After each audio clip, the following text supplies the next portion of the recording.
Often those with disabilities need assistance with independent living and work, but cannot always advocate for themselves. Joining us from the Missouri Association of Rehabilitation Facilities are Mark Keeley and Ron Ekstrand. Welcome, Mark and Ron. So glad you could join us. And so you all actually are part of organizations that are supported by MARF, which is very interesting. So why don't you tell us a little about MARF? So there's about 80 agencies across the state of Missouri that provide supports to individuals with intellectual and developmental disabilities. MARF is divided into two categories. They have an employment division, those agencies that help people get jobs, and then there's also residential community living division, which helps people live independently in their community or with supports in their community. And both of our agencies actually provide both of those supports. Okay, great. So the 80, did you say 80 organizations? Over 80 agencies. Over 80 are either one of those or both. Correct. And they all fall under the umbrella of MARF. Right. And MARF's role, Ron, why don't you tell us a little bit about that? Well, MARF acts as an advocacy agency to go and let the legislators know what we do, and to speak on behalf of Missouri citizens who happen to have intellectual or developmental disabilities who can't necessarily advocate for themselves. Every year we go and advocate for adequate funding so that organizations like ours can provide the necessary services to help them live and work in our communities. Okay, very good. So they're going to Jeff City and they're lobbying on behalf of these organizations. Advocating for all of us, yeah.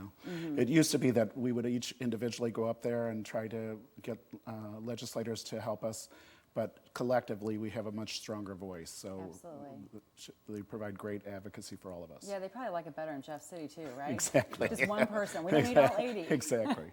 Very good. So Mark, tell us a little bit about St. Louis ARC, which is the organization that you are in charge of. Great. The St. Louis ARC provides a lifetime of support to people with intellectual and developmental disabilities from birth through senior citizens. We have early childhood programs, developmental therapies for children, speech, language, development therapies. We have our Early Start Denver model, which is an autism intervention program for young children. We have family supports and leisure programs, residential programs, day programs, employment programs, so anything that somebody needs throughout the lifespan, and we also provide supports to our seniors with intellectual and developmental disabilities as well. So you typically starting with clients when they're young, when they're children? Very young, yeah. Babies, maybe even, right. Yes. And working with their families. Yes, okay. and try to be there as a support to them throughout that lifespan. Okay, very good. So how are people coming to you? Are they coming through social workers, through doctors? All of the above. So our primary resource are families telling other families about us. We get a lot of referrals from special school district, Department of Mental Health, the Missouri Department of Mental Health refers a lot of individuals to us as well, so a wide variety of sources. Okay, very good. Ron, tell us about Easter Seals, which is the organization that you're responsible for. Easter Seals Midwest is the largest provider of the same kinds of services that the St. Louis ARC provides. We're located in St. Louis, and we were created through the merger of Touchpoint Autism Services and Life Skills. And we have about 1,500 employees providing services to about 4,000 Missourians who have developmental disability and intellectual disability, autism. And we also are a lifespan provider, everything from early intervention, training parents on how to work with their children who happen to have autism. We also help with employment, day programming, and community living. Prior to our organizations existing, most individuals with developmental disabilities would have been institutionalized in state-run facilities and often segregated from the rest of society.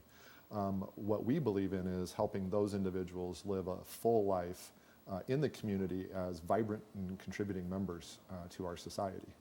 So you have community living places, locations. Exactly. Yes, right. Sorry, I'm missing the right word, but. And in our case, it's literally homes in neighborhoods. They're 2-3 bedroom homes where 2 or 3 people live together who happen to have disabilities, and we have staff in some cases provide 24/7 support. Yeah, and they're just assimilated into our Exactly. community. Very good. Exactly. We're going to take a quick break, and when we come back, we're going to learn a lot more about your organization. So stay with us at STL Live. We'll have more with the Missouri Association of Rehabilitation Facilities after this break.